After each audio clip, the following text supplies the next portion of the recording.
zase v Mexico City, abych tam na den City ukončil ty Juárezové. Podivnýho chlapa potkal jsem tam v metru v kožený čapce a pomělým svetru. Na dálku z něj bylo cítit plátno filmové. Asi to bude nějaký banditér, že moje paměť se stále ještě nechytá. Filmoserví statečných běží mou hlavou. Odkud já jenom znám ten jeho výraz Calvera, no ne? Buenos dias. Od kdy pak jezdíš městskou dopravou? Víš, chlapče, povídá ten grázl, nejradě bych na něj jazyk vyplázl, ale poslouchal jsem, co mi odpoví. Víš, chlapče, přišla suchá léta, květ našeho řemesla pomalu odkvétá a z našich koní zbyly jenom podkovy.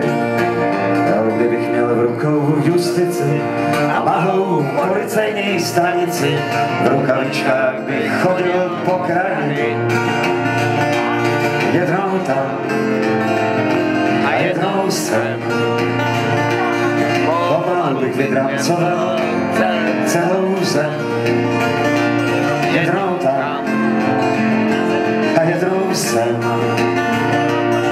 pomalu bych vydrancoval celou zem.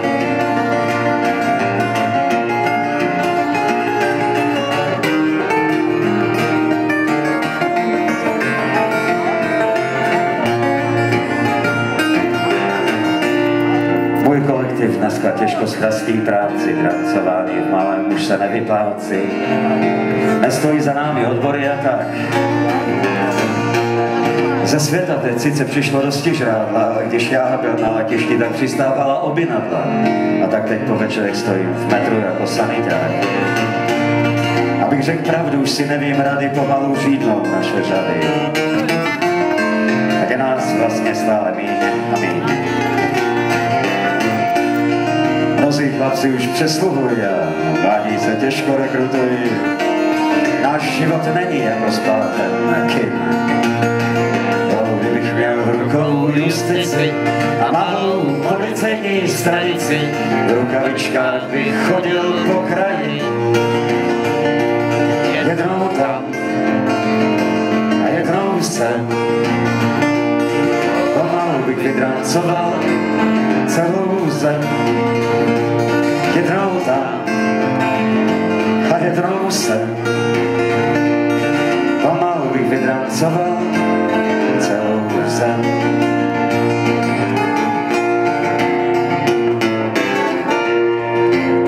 Calvera sice mluvil otevřeně, ale o to víc u mě klesal v ceně a moje srdce bylo brzy jako let. A moje žluč jako zpěněná řeka, povídá Calvero, Conchita čeká.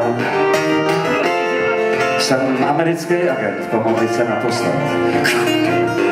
Kdybys měl v rukou justici a mahou policejní stanici, v rukavičkách si mohl chodit po kraji. Teď jdeš tam a já jdu sem. Kdo z nás dvou dřív vydrancuje tuto zem? Teď jdeš tam a já jdu sem. Kdo z nás dvou dřív vydrancuje tuto zem?